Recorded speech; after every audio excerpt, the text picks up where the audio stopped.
రేపులు జరుగుతుంటే క్యాండిల్ వెలిగిస్తే న్యాయం అయిపోతుందా? 4 దీపాలు పెడితే ఆ కన్నీటి బాధ తీరిపోతుందా?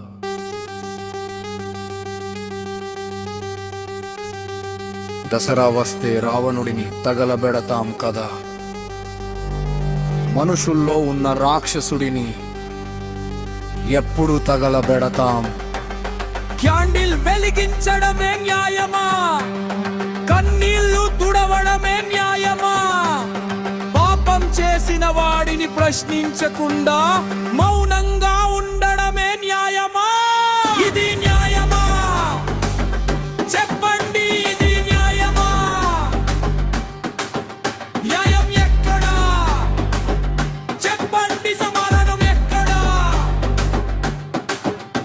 మన అక్క జోలికి వస్తే ఎవరు నిలబడతారు? మన చెల్లి కన్నీరు పెడితే ఎవరు మాట్లాడతారు? వాడు పెద్దోడైతే చట్టం మారిపోతుందా?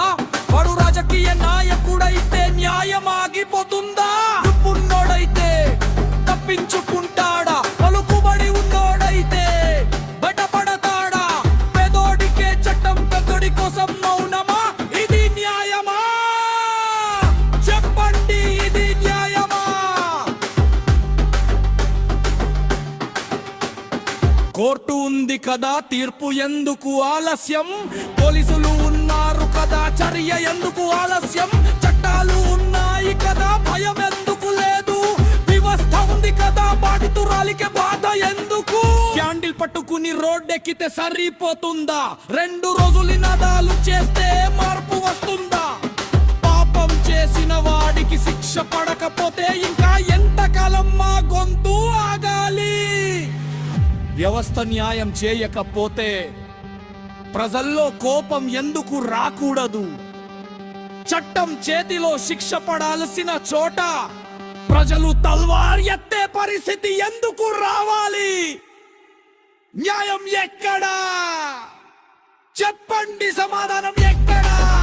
చట్టం మేల్కొనే రోజు ఎప్పుడు? ఆడపిల్ల భయపడని రోజు ఎప్పుడు?